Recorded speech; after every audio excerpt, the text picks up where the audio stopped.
تخرجني من ظلمات الوهم وتكرمني بنور الفهم وتوضح لي ما أشكال حتى يفهم إنك أنت تعلم ولا أعلم إنك تعلم الغيوب اللهم لا سهل إلا ما جعلته سهلا وأنت تجعله هزا إذا شئت سهلا سبحانك لا علم لنا إلا ما علمتنا إنك أنت العليم الحكيم بسم الله ما شاء الله ولا قوة إلا بالله ما شاء الله كل نعمة من الله ما شاء الله الخير كله بيد الله ما شاء الله لا يصرف سوء إلا الله رب اشرح لي صدري ويسر لي أمري واحلل عقدة من لساني يفقهوا قولي اللهم يسر ولا تعسر بتمم بالخير ولا حول ولا قوة إلا بالله العلي العظيم.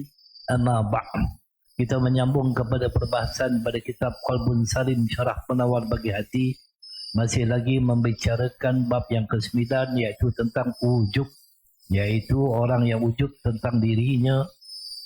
Begitu juga dengan amalan yang dilakukannya. Baik. Dalam beberapa hadis disebutkan tentang ujub, antaranya daripada Sayyidina Anas radhiyallahu ta'ala berkata, Rasulullah sallallahu alaihi wasallam bersabda, "Lau lam takunu tusnibu khasitu alaikum aksaru min zalika." Al-ujubu. Kalaupun kamu tidak suka melakukan dosa, akan tetapi aku lebih banyak bimbang dengan satu sifat yang akan menimpa kamu daripada perkara itu. Itulah sifat ujub. Dia tidak melakukan dosa, tetapi maksiat batin yang paling besar yang ada di dalam hatinya itu dengan wujub. Baik. Dalam riwayat Muslim disebutkan bahawa Rasulullah sallallahu alaihi wasallam bersabda, "Man qala halaqan nas bahwa ahlakahum." Sesiapa yang berkata manusia telah binasa, maka sebenarnya kata-katanya itu telah membinasakan dirinya sendiri. Dia kata semua orang dah rosak dah sekarang ni. Maka sebenarnya dia telah mengatakan tentang dirinya. Untuk berbangga dengan dirinya, untuk merasakan dirinya lebih baik daripada orang lain. Tetapi kalau dia mengatakan semua manusia, ramai manusia telah rosak, telah binasa, kerana nak menceritakan tentang keadaan masyarakat pada hari itu tidak dilarang. Tetapi kalau dia berbangga dengan dirinya, dengan amalannya, itu sebab Allah Subhanahu wa taala menyebutkan perkara itu, fala tazakku anfusakum huwa a'lamu biman ittaqa. Janganlah kamu menganggap diri kamu suci, orang baik, kerana Allah lah yang lebih mengetahui siapa yang benar-benar bertakwa. Apabila ditanya kepada Sayyidatina Aisyah radhiyallahu taala, siapakah orang yang buruk? Maka dijawab oleh Sayyidatina Aisyah, iaitu orang yang merasa dirinya baik. Ditanya lagi, siapakah orang yang baik? Maka dijawab, iaitu orang yang merasa dirinya itu kurang baik. Iaitu dia senantiasa muhasabah dirinya kerana mengetahui tentang keaiban yang ada pada dirinya yang tidak diketahui oleh orang lain. Baik. Itu. Ketika menjelaskan hadis ini, Imam Malik berkata, jika dia mengatakan kerana melihat keadaan ilmu agama orang ramai sudah berkurangan, maka aku merasakan perkara ini tidak mengapa. Itu ada pada niatnya itu.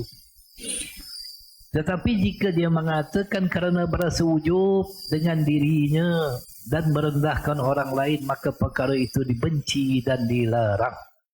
Rasulullah sallallahu alaihi wasallam bersabda, "Man ta'azama bi nafsihi wa tala fi misyatihi, laqiyallahu wa huwa alaihi ghadaban." Sesiapa yang menganggap dirinya besar, dirinya orang hebat dan patut dimuliakan, dan sombong ketika berjalan, dia akan menemui Allah dalam keadaan Allah murka kepadanya. Ini kadang-kadang berlaku kepada orang-orang yang mempunyai kedudukan ataupun orang yang merasa dirinya itu dipandang mulia oleh Allah Subhanahu wa taala. Kita boleh lihatlah perkara itu Daripada Sayyidina Anas radhiyallahu taala berkata, Rasulullah sallallahu alaihi wasallam bersabda, la alaikum an la ta'jabu bi amalin ahadin hatta tanzuru bima fahtumulah, fa inna amila ya'malu zamanan min umrihi aw burhatan min darihi bi amalin salih law mata alaihi dakhala jannah summa yatahawluhu fa ya'malu amalan sayyi'a wa inna 'abda liya'malu burhatan min darihi bi amalin sayyi'in law mata alaihi dakhala an-nar summa yatahawwalu fa ya'malu amalan salihan fa idza radallahu bi 'abdin khairan ista'malahu qabla mautih qalu ya Rasulullah wa kaifa yasta'milu qala yuwaffiquhu bi'amalin salihin summa yaqbiluhu alaih. Janganlah kamu kagum dengan amalan salah seorang daripada kamu sehingga kamu dapat melihat dengan apa yang dia akhirkan hayatnya. Sesungguhnya ada seseorang yang beramal dalam beberapa lama daripada umurnya atau tempoh masa lama daripada masanya dengan amal soleh, iaitu amal yang baik, dan sekiranya dia meninggal dunia pada ketika itu dia akan masuk syurga. Kemudian dia berubah di akhir hayatnya lalu beramal dengan amal yang buruk, lalu dia termasuk ahli neraka. Sesungguhnya ada seorang yang beramal dalam tempoh masa lama daripada masanya dengan amal yang buruk, yang sekiranya dia meninggal dunia pada ketika itu dia akan masuk neraka. Kemudian dia berubah di akhir hayatnya lalu beramal dengan amal yang baik, lalu dia termasuk ahli neraka. Jika Allah menginginkan kebaikan ke atas seorang hamba, maka dia akan menjadikan beramal baik sebelum kematian. Maka ditanya oleh para sahabat kepada Nabi, wa kaifa yasta'miluhu, wahai Rasulullah, bagaimana Allah menjadikan beramal baik? Baginda menjawab, Allah akan mengurniakan taufik untuk beramal yang baik ketika akhir hayatnya, kemudian Allah mematikannya. Itu sebab yang dihitung ialah pengakhiran kita, bukan dihitung permulaan kita. Mungkin permulaan itu baik, tetapi pada penghujung hayatnya dia disesatkan oleh Allah Subhanahu wa taala. Itu mudah bagi Allah. Harus bagi Allah untuk menyesatkan ataupun menghina seseorang di akhir hayatnya. Mungkin dia pada mulanya ahli maksiat, dilihat oleh orang dalam keadaan hina, tetapi di akhir hayatnya itu dia bertaubat kepada Allah dan Allah memasukkan dia di dalam syurga. Sebab pengakhiran itu yang kita minta, yang mana setiap kali kita berdoa, Allah mahtim lana bi husnil khatimah, wala tahtim alaina bi su'il khatimah. Ya Allah, akhirkan hidup kami ini dengan husnul khatimah, pengakhiran itu, pengakhiran yang baik. Dan jangan engkau akhiri hidup kami dengan su'ul khatimah, pengakhiran yang buruk. Takut kita. Dalam satu lagi doa kita berdoa, Allahumma ja'ala akhira kalamina indan tihai ajalina qawla la ilaha illallah wa la ta'jana minal maftunin waladhdallin walal mudillin. Ya Allah, jadikan akhir perkataan kami ketika akhir ajal kami dapat menyebut kalimah la ilaha illallah, dan janganlah engkau jadikan kami ketika meninggal dunia nanti termasuk orang yang terfitnah, bukan orang yang sesat dan bukan orang yang menyesatkan orang lain. Pengakhiran itu yang dihitung. Kalau mula-mula baik tapi pengakhirannya buruk, maka dia mati akan dalam keadaan su'ul khatimah. Tetapi kalau permulaannya itu dia istiqamah dalam melakukan amal salih dan Allah memelihara dirinya, alhamdulillah. Sayyidina Ibn Mas'ud berkata, al-halaku fisnaini, al-qunuti wal ujri. Kebinasan itu pada dua sifat. Yang pertama, putus asa daripada rahmat Allah, dan kedua, wujub. Dia melakukan maksiat, dia merasakan bahawa Allah itu tidak akan memandang kepadanya, dia lupa kepada jalan taubat dan sebagainya. lalu dia putus asa daripada rahmat Allah. Sedangkan rahmat Allah itu lebih besar daripada kemurkaan Allah. Dengan sifat Allah Ar-Rahman, Ar-Rahim dan sebagainya. Allah SWT itu mengasihi hamba-Nya. Jadi jangan putus asa daripada rahmat Allah. Di saat kita melakukan dosa, maka ada jalan untuk kita minta ampun kepada Allah. Innallaha ghafurur rahim. Sesungguhnya Allah itu Maha Pengampun, Maha Penyayang. Keyakinan kita benar-benar. Dan yang keduanya sifat ujub. Sifat ujub ni yang paling bahaya sekali, kerana merasakan diri lebih besar ataupun lebih hebat daripada seseorang yang lain. Sayyidina Ibn Mas'ud menyebutkan dua sifat ini bersama-sama kerana yang pertama, orang yang berputus asa tidak mahu kepada kebajikan kerana tidak mengharapkannya. Yang kedua, orang yang ujub juga tidak mahu kepada kebajikan kerana dia merasakan dia telah ada kebajikan itu. Ketika Sayyidatina Aisyah radhiyallahu ta'ala ditanya bilakah seorang itu dikatakan telah mengerjakan kejahatan, beliau menjawab ketika dia menyangka dia telah melakukan kebaikan. Itulah kejahatan. Dia rasa dirinya baik. Itu sebab kalau dalam ilmu tauhid, tuan-tuan, kita mempelajari ilmu sifat 20 yang diasaskan oleh Imam Abu Hasan Al-Asy'ari dan Imam Abu Mansur Al-Maturidi, yang mana pada pertamanya kita mengetahui tentang sifat nafsiyah, iaitu wujudnya Allah itu. Istilahnya amrul itibari, iaitu Allah itu wujud tanpa kita melihatnya tetapi ada pada akal fikiran kita.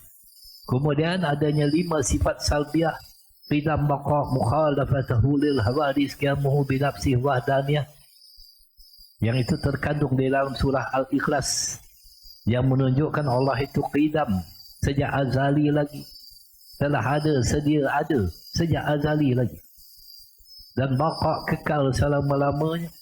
Mukhalafatuhu lil hawadis, bersalahan dengan yang baru, zatnya, sifatnya, af'alnya, perbuatannya. Qiyamuhu binafsih, berdiri dengan sendiri, tidak mengharapkan yang lain. Lam yalid walam yulad, Allah itu tidak beranak dan tidak diperanakkan. Kemudiannya dengan sifat wahdaniyah, keesaan Allah tidak berbilang-bilang. Kemudian 7 sifat ma'ani, kudrah, iradat, ilmu, basar, sama kalam, hayat. Yang mana 7 sifat ma'ani ini Allah pinjamkan kepada manusia, tetapi akhirnya akan dicabut daripada manusia sifat tersebut. Itulah dalam ilmu tasawuf dikatakan jalan pulang tanpa diri. Apa maksudnya, tuan-tuan, jalan pulang tanpa diri? Ya, ini saat hampirnya ajal, satu persatu sifat ma'ani dicabut daripada insan. Bukan hanya dari segi fizikal, tapi dari hakikat kewujudan diri. Ia bukan sekadar proses mati, tapi satu perjalanan pulang tanpa sisa keakuan. Keakuan diri itu tak ada lagi dah. Syariatnya, tubuh manusia kelihatan uzur, lemah, hilang daya. Dari sudut ilmu fiqh, inilah yang dipanggil sakaratul maut, hampir kepada kematian. Tanda-tandanya hampir kematian, nafas tercungap, mata semakin kelam, telinga tak lagi mendengar, lidah keluh, tenaga lenyap, selera hilang, fikiran kabur. Satu persatu seperti dalam susun atur bahawa kudrat manusia jadi tak berdaya, tak mampu bangun, bergerak, angkat tangan pun tak larat. Itu ketika sakratul maut. Iradatnya, iaitu sifat kehendak tadi. Tidak ada lagi keinginan, makan pun tak mahu. Kan orang yang hampir kepada sakratul maut tu, kalau kita masukkan makanan pada dia, keluar balik, tak boleh masuk lagi. Sehingga malaikat mengatakan, telah aku cari rezeki engkau timur dan barat, tidak aku ketemu lagi. Tak jumpa lagi rezeki untuk kamu, untuk dimasukkan. Segalanya pahit, kosong. Ilmu mula pelupa, sedangkan ilmu Allah SWT itu kekal. Tetapi bagi insan, mula pelupa, kabur, lupa diri, lupa nama sendiri pun lupa. Ditanya orang nama pun lupa dah. Lupa. Ini ada satu kisah tu. Kisah di mana seorang orang tua dia panggil isterinya tu Darling. Dia panggil Darling. Bila cucu dia tanya, kenapa Datuk panggil nenek ni Darling?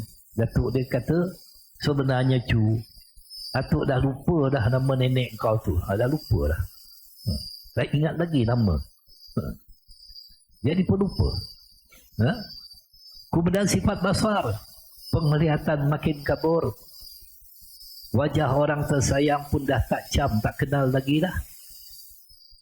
Sama telinga seakan ditutup, dunia senyap. Kalam bibir terkatup, tiada kata-kata, hanya hembusan nafas yang berat dan hayat. Akhir sekali nafas keluar, tak masuk lagi dah. Inilah yang dicabut daripada manusia. Nak menunjukkan keakuan diri kita, itu akan hilang. Tarikatnya iaitu jalan penyucian. Allah cabut satu persatu bukan dengan kasar, tapi penuh kasih sayang. Agar insan tahu tiada satu pun milik sendiri. Semua yang kita sangka aku punya, satu demi satu ditarik lembut, hingga akhirnya tiada yang tinggal. Proses ini bukan sekadar mati, tapi pengajaran. Bila kita sedar, aku dah tak mampu angkat tangan, itulah Allah sedang mengajar tangan pun bukan milikmu. Bila selera hilang, Allah bisik makanan bukan pengubat hatimu. Bila lupa semuanya, Allah sedang padam ilmu engkau agar yang tinggal hanya dia. Hakikatnya tiada diri. Semua sifat ini hakikatnya milik Allah. Selama hidup kita hanya pinjam. Bila sampai waktu pulang, dia ambil semula dengan kasih. Allah tak bunuh. Dia hanya ambil kembali apa yang bukan milik kita. Bila sifat-sifat itu hilang, hilanglah rasa aku, hilanglah siapa kita di dunia, hilanglah segala yang dibanggakan, maka kosonglah segalanya, kosong di luar, kosong di dalam. Inilah kosong yang mengembalikan kepada pemilik mutlak. Makrifatnya, saat itu insan akan rasa aku tiada apa-apa. Tiada kuasa, tiada pilihan, tiada pandangan, tiada kata, tiada nyawa. Maka benarlah aku tiada diri itu hanya bayangan dari sifat-sifat Allah yang dipinjamkan buat sementara. Mati itu bukan perpisahan, tapi pertemuan. Pertemuan dengan Khalik. Bukan pertemuan jasad, tapi pertemuan dengan maksud. Bila makrifat mendakap kehilangan, bukan derita semata, tapi ruang menyaksi bahawa dunia ini sementara. Dan tiada satu pun tempat untuk meletak harap, walau pada amal soleh sekalipun. Imam Athaillah Az-Zakandari mengatakan jangan bersandar dengan amal soleh hingga melupakan raja, iaitu pengharapan kita kepada Allah. Saat orang tersayang pergi, terasa waktu terhenti. Rumah yang dulu ceria jadi sunyi, bilik yang dulu hangat jadi dingin, wajah yang biasa menyambut tiada lagi, suara yang menenangkan hilang. Tapi jika hati mendakap marifat, kehilangan itu jadi lorong untuk melihat Allah. Itu sebab di saat dia bersama orang ramai, yang dilihat hanya Allah. Di saat dia sendiri, yang dilihat ialah Allah. Dengan melihat segala ciptaan Allah, tauhidnya, semua yang diambil itu asalnya milik siapa? Jika dia tak izinkan kita hidup, apakah kita boleh bernafas? Jika dia tak izinkan kita berkata, mampukah mulut bersuara? Jadi saat dia ambil semua itu bukan kehilangan, tapi keadilan dan kasih. Hakikat tauhid ajar kita, datang kita kosong, pulang pun kosong. Bila semua sifat dipulangkan, tinggal hanya dia. Kita tak pernah ada, kita hanya bayang yang hidup dengan pinjaman sifat. Kematian bukan sekadar jasad terbaring, ia proses memulangkan segalanya. Satu persatu sifat yang dulu disangka miliknya ditarik lembut oleh Allah, hingga akhirnya tinggal kosong. Di situ terbukalah hijab, bahawa kita tak pernah punya apa. Kita hanya pinjaman yang harus dikembalikan. Saat itu tiada lagi keakuan. Hanya dia yang kekal. Maka matilah dengan sedar, sebab hidup ini hanya untuk kembali tanpa diri.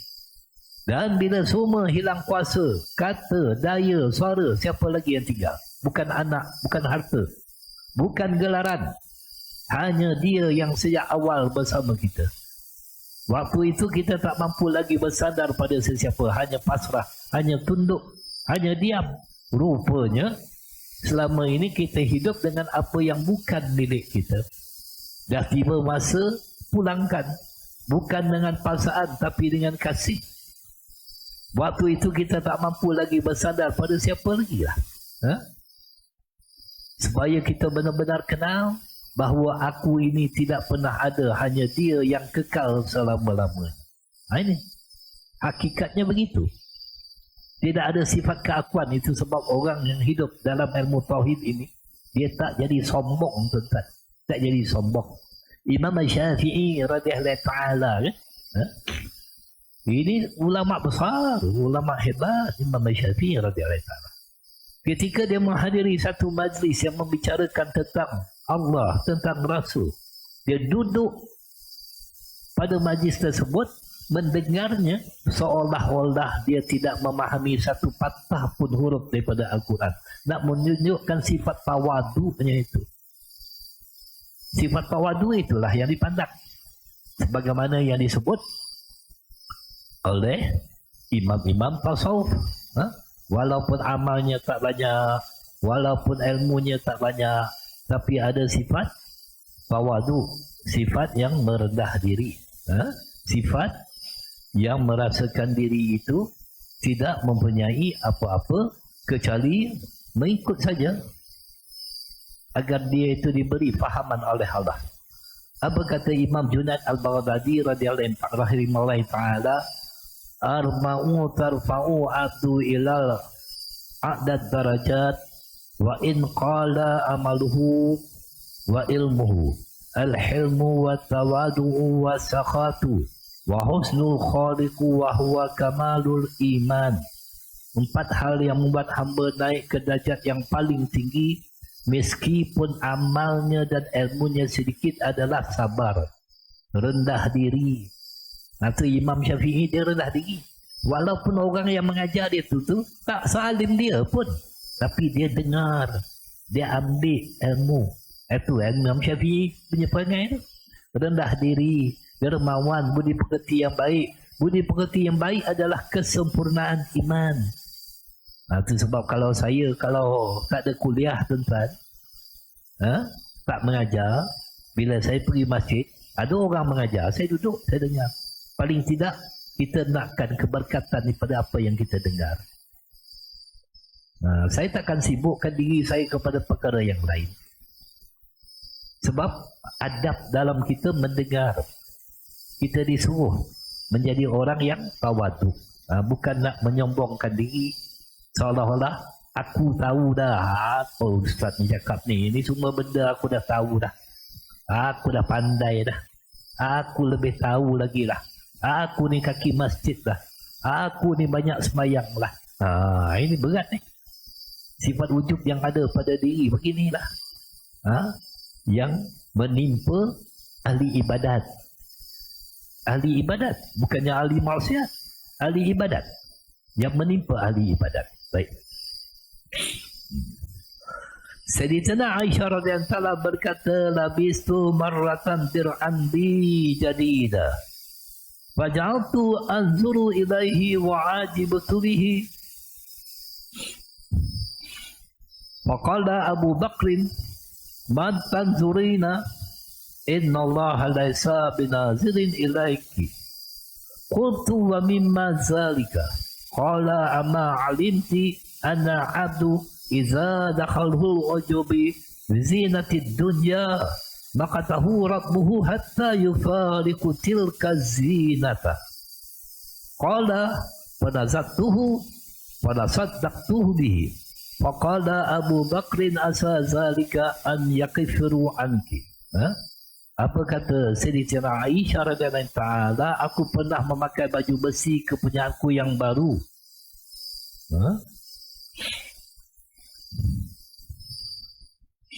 Menyebabkan diriku suka melihatnya sehingga aku takjub dengannya. Lalu Abu Bakar bapanya bertanya, Sayyidina Abu Bakar As-Siddiq bertanya kepada anaknya Sayyidatina Aisyah, apakah yang kamu lihat? Sesungguhnya Allah tidak melihat kamu dengan pandangan rahmat. Aku bertanya, kenapa begitu? Dia menjawab, tidakkah kamu tahu bahawa jika seorang hamba dimasuki perasaan wujub dengan perhiasan dunia, maka Allah murka kepadanya sehinggalah dia meninggalkan perhiasan tersebut. Kemudiannya dia, iaitu Sayyidah Aisyah berkata, aku lalu melepaskan baju besi tersebut dan aku sedekahkannya.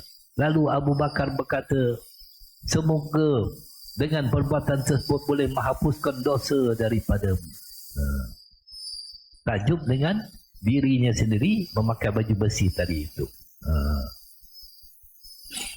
Seorang lelaki melihat perbuatan Bishr bin Mansur, iaitu seorang imam ahli hadis, yang seorang yang zuhud.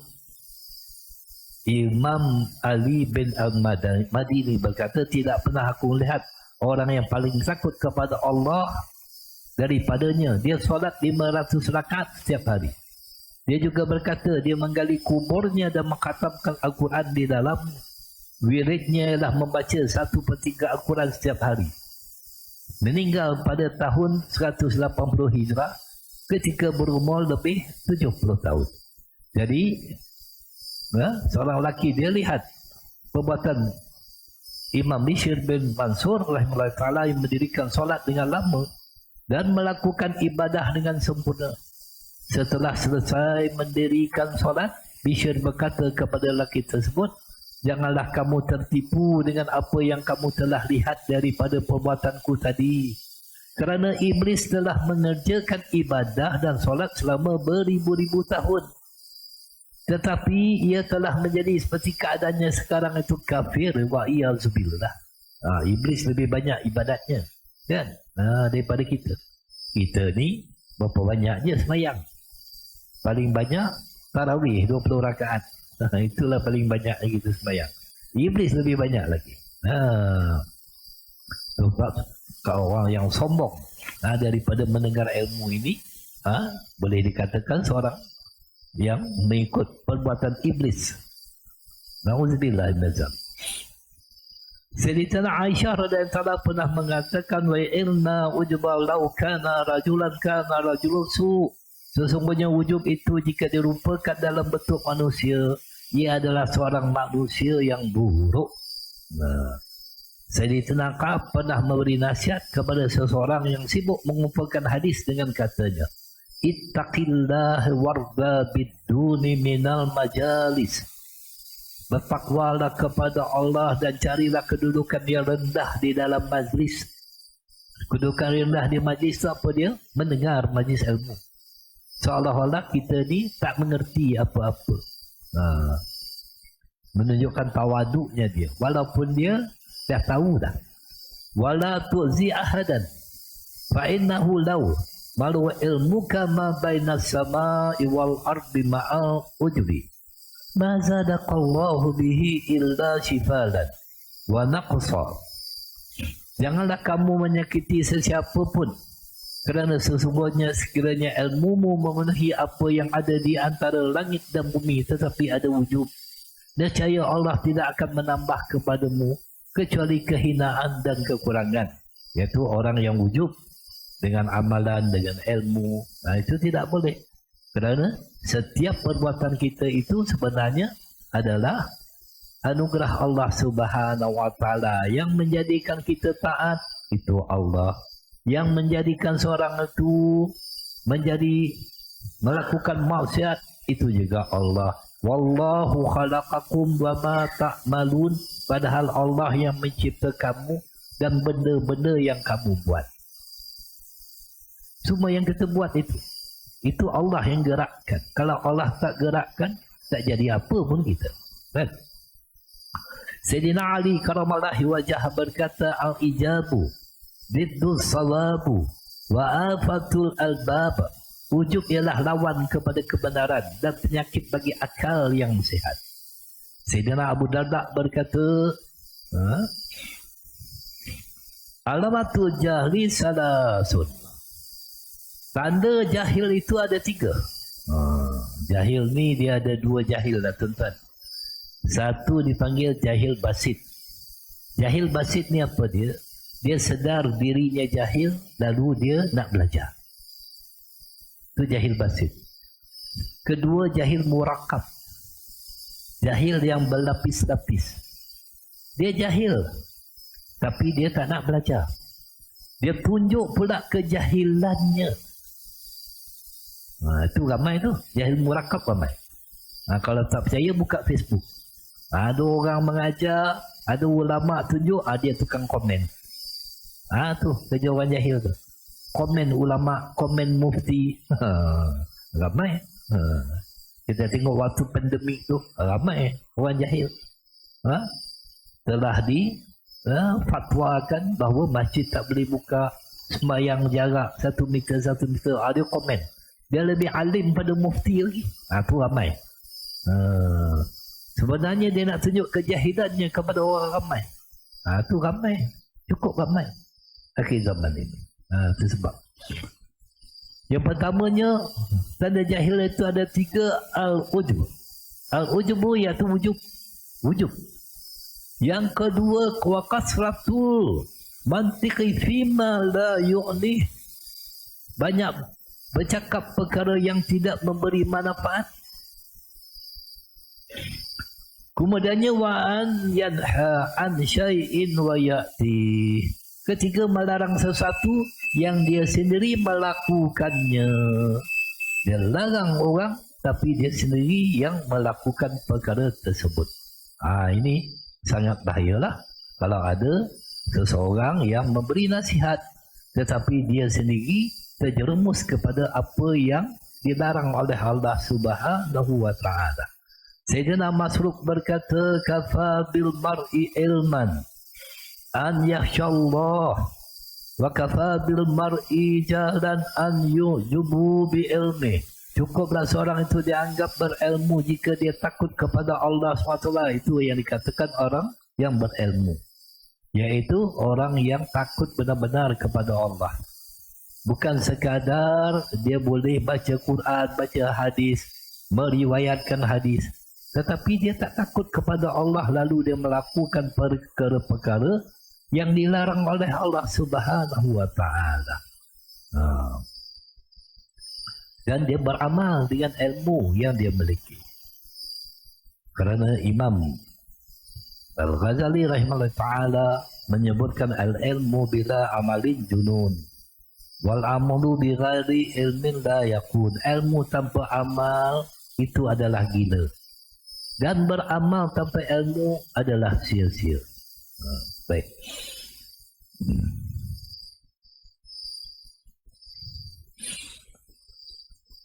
Abu Wahab Amaruzi berkata, Sa'altu Ibnu Mubarak. Aku pernah bertanya kepada Ibnu Al-Mubarak, Makibru, apakah sombong? Qala, lalu dia menjawab, antas darin nas, jika kamu meremehkan manusia. Fasaltuhu anil ujubi, lalu aku bertanya tentang ujub. Lalu dia menjawab, qala antara anna indaka syai'an laisa indaka khairika. Kamu melihat ada pada dirimu sesuatu yang tidak dimiliki oleh orang lain. Dia bangga pada dirinya, sama ada dengan ilmunya, dengan amalnya. La a'lamu fi musallini syai'an syarran minal ujubi. Aku tidak pernah tahu sesuatu yang paling buruk menimpa orang yang solat melebihi rasa ujub. Dia sembahyang, inginkan perhatian daripada orang ramai, agar orang memuji betapa hebatnya dengan sembahyangnya tadi itu.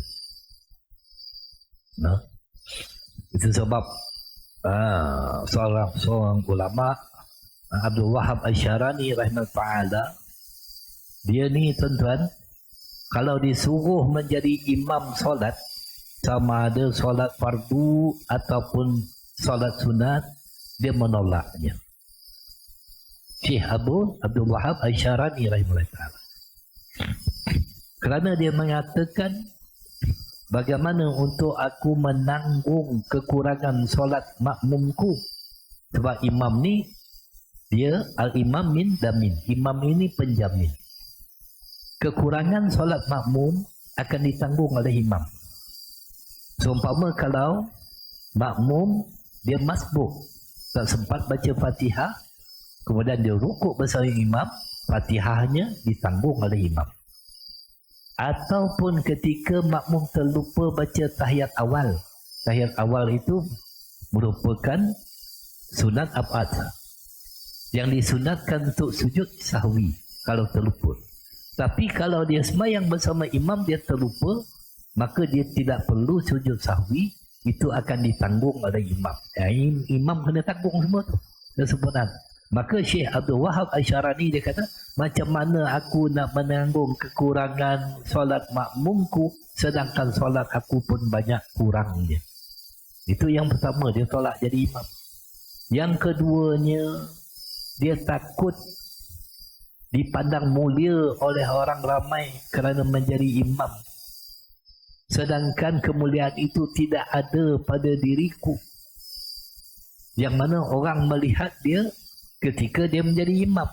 Tetapi orang tak tahu keadaan aku di saat aku sendirian. Apakah aku ini menjadi orang yang takut kepada Allah atau tidak? Takut dia. Takut mendapatkan kemuliaan daripada manusia. Imam Ahmad bin Hanbal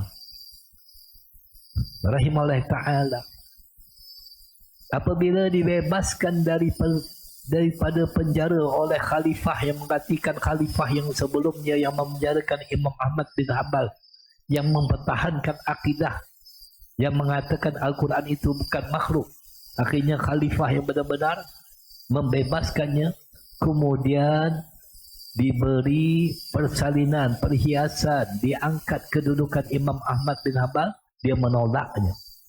Dia kata, cukuplah aku diuji sebelum ini, aku paling takut kalau diuji dengan kemuliaan, dengan harta, dengan kedudukan. Takut dia. Itu Imam Ahmad bin Hanbal. Takut. Kita tak. Kita kalau orang tak sambut kita, kita rasa kecewa. Ini kepada pendakwah lah. Pendakwah kan. Dalam majlis-majlis, kita tengok dalam majlis maulid misalnya, dibuat majlis Maulidur Rasul di luar dan sebagainya, kita dijemput sebagai pentausiah, penceramah, kita pun datang, orang buat terhenti, orang tak sambut. Kita kata, apa orang ni? Kita nak orang sanjung kita. Itu sebab kita tengok kadang-kadang pentausiah ni, dia dalam majlis biasanya dia datang lewat, biar orang sanjung dia, sambut dia, kompang dia, angkat kedudukannya. Banggalah dia. Dia akan rasa bangga bila dapat sanjungan daripada orang ramai, dapat sambutan daripada orang ramai.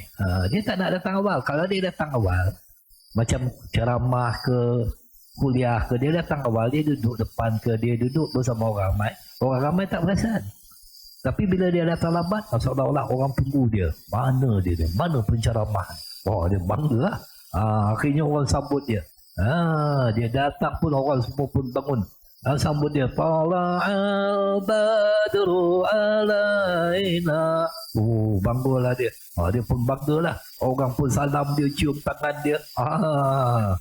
Ini ramai tuan-tuan. Akhir zaman. Orang cari redha manusia, cari sanjungan manusia. Kita lupa dah dengan lagu Selimut Putih kan.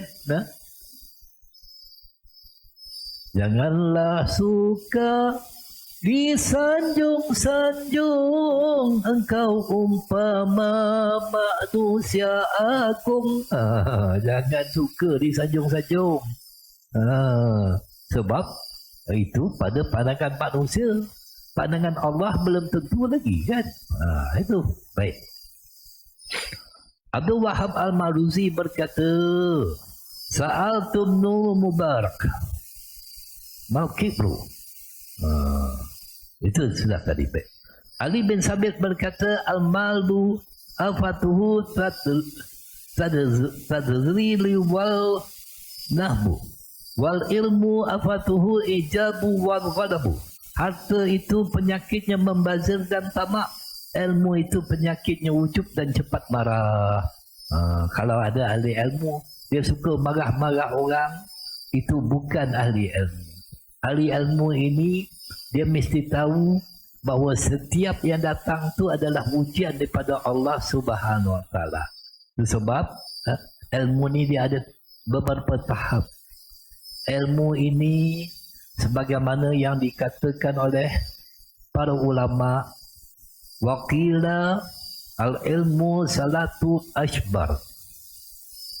Telah dikatakan ilmu itu ada 3 tahap. 3 tahap ilmu. Man dakhala fi shibri awwali takabbara. Jika seorang memasuki tahap pertama, dia akan merasa sombong.